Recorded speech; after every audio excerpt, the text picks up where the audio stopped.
I want to show you guys a kind of a systematic process in working out your colors here. We're working only from photographs. When working from a photo, there's a lot more guesswork involved. What we're going to do today is I'm going to show you kind of a systematic approach I'm going to use on figuring these things out. And to start out, I'm only going to use the three primaries of white. This is titanium white, this is cadmium yellow light, this is cad red medium, and an ultramarine blue, and that's it. The reason why I'm only using these three colors is because of this. When I'm painting and when you're painting, you shouldn't be thinking about this is the driveway, oh my goodness, this is the grass, and this is a shadow, and this is the light area. You know, you got to get that thinking out of your head.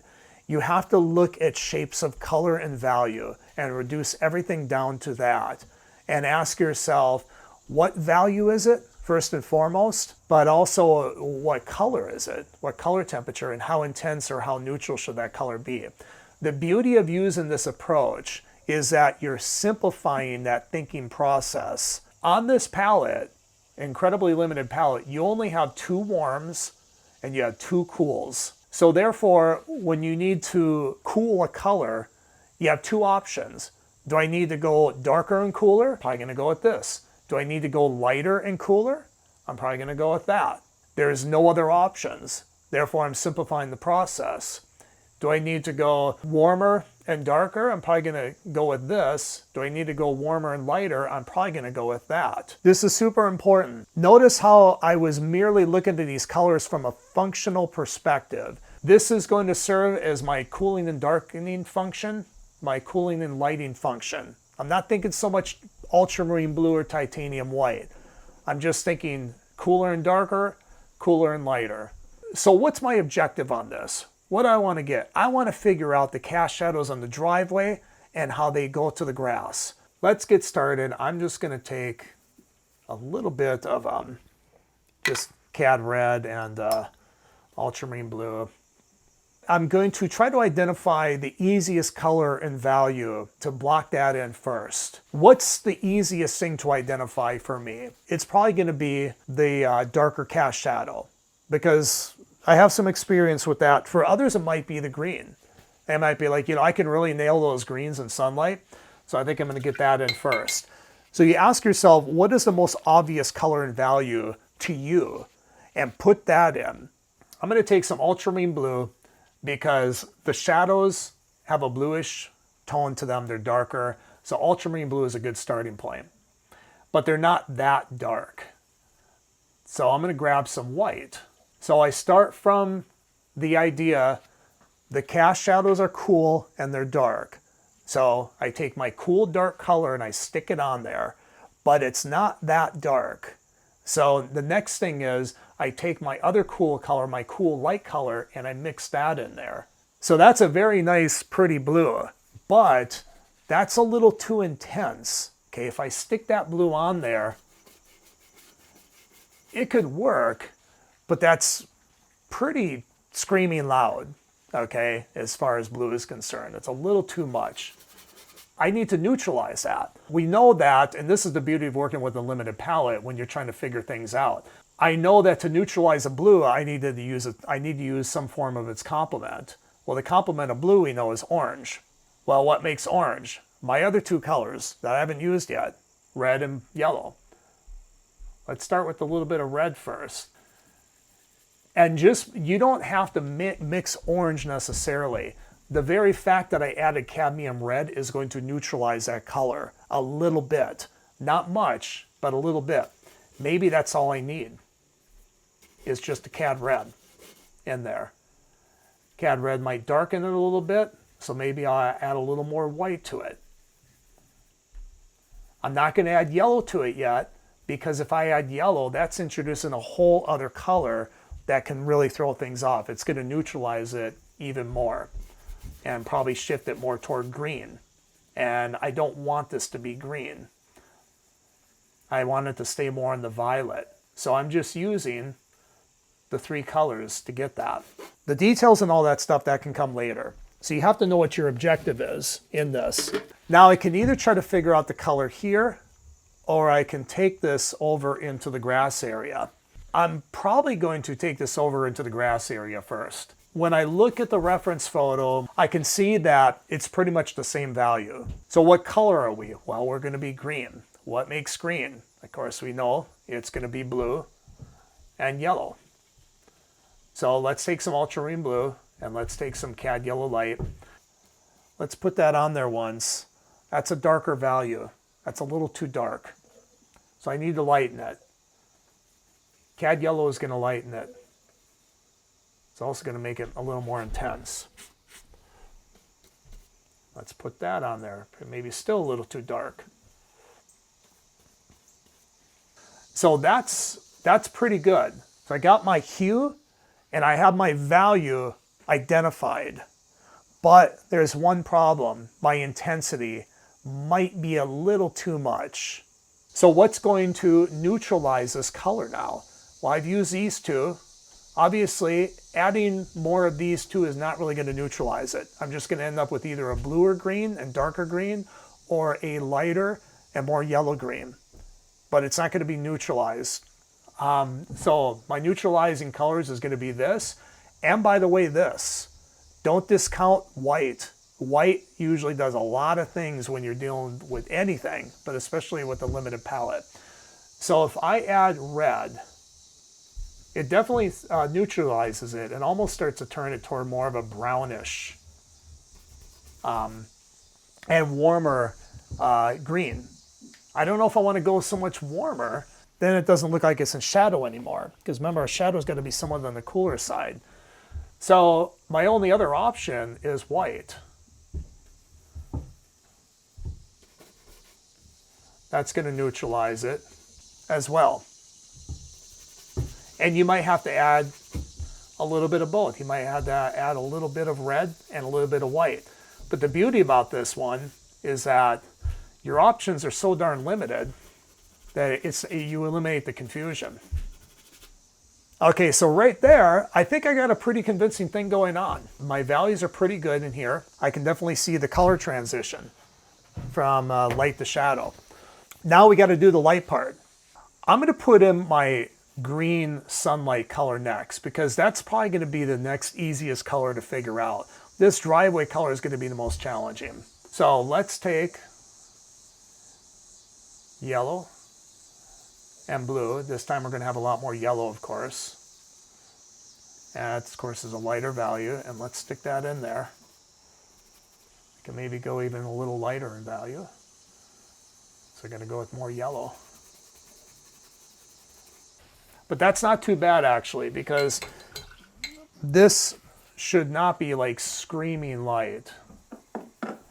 So this is in good shape. Now let's say this was too yellow. Let's say I went in and I have that in there. So I look at that. That does not look nearly as natural. So what do I need to do? I need to darken it and slightly cool it too. So I can just add blue in there. Now let's say for whatever reason, you're using a more muted palette and this yellow is too intense. Well, I have two neutralizing agents now.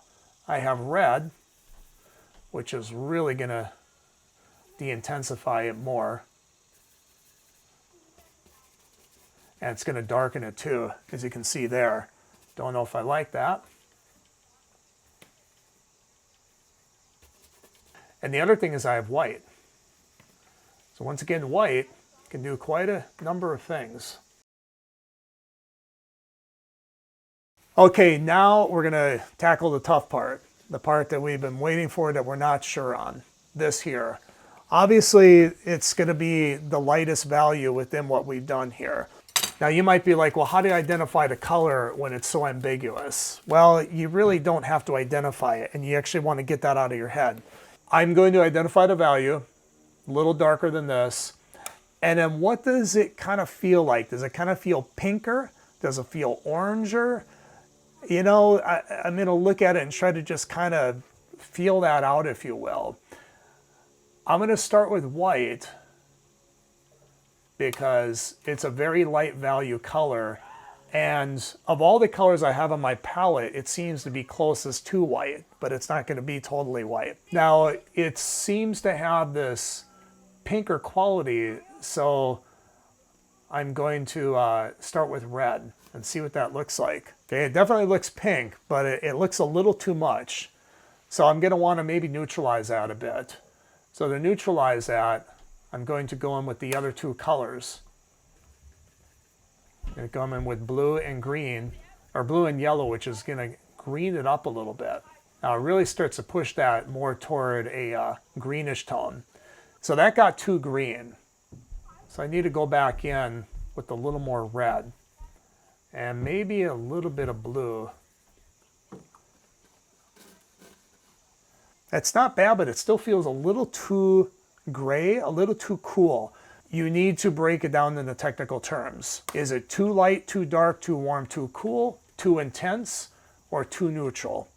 So this here feels a little too neutral and a little too cool. If I'm too neutral, I got to figure out what color do I want to move toward in its purity. Do I want to move more toward a pure red, toward a pure orange? I'm really not sure yet. Okay, maybe toward a reddish tone, but I'm not totally sure. And then of course, warm or cool, this definitely feels too cool, so I know I need to move toward one of these two colors here, and maybe both of them. So I'm going to add a little more red for what that looks like. It's not too bad, actually. So my blue is a little too intense. So what are possible solutions that I have in this stage? I can do two things basically. So I think my value is pretty good. The other option I have is intensity. I can neutralize this as well. The other thing is, instead of neutralizing this, I can maybe try going more intense with that. Or maybe I can do a little bit of both. Let's try neutralizing the blue first. Basically, I'm going to remix the color that's there. That's my favorite approach, because if you just kind of haphazardly mix something, you stick it on there, you don't know where you're starting from. So if you're very close, you just need to adjust it. Try to get what's already there. So if I go with more, let's just try going with more red and see what that does. So I'm going to try to keep it the same value, which means I'm going to have to add white to it as I add red, because as I add red to it, I could end up darkening the value somewhat too. So here is a more, just with red added, a more violet color. Very muted violet, but it is more violet. So I'm going to play with that. How does that look? Not too shabby. Let's add a little more white to it, because it might be a little too dark. The problem is when you add these warms in these shadow areas and they're really dark, that's when you end up getting what they call a muddy look. Any color you add to another one is going to have a neutralizing effect. Let's try playing with the driveway, the sunny side a little bit more.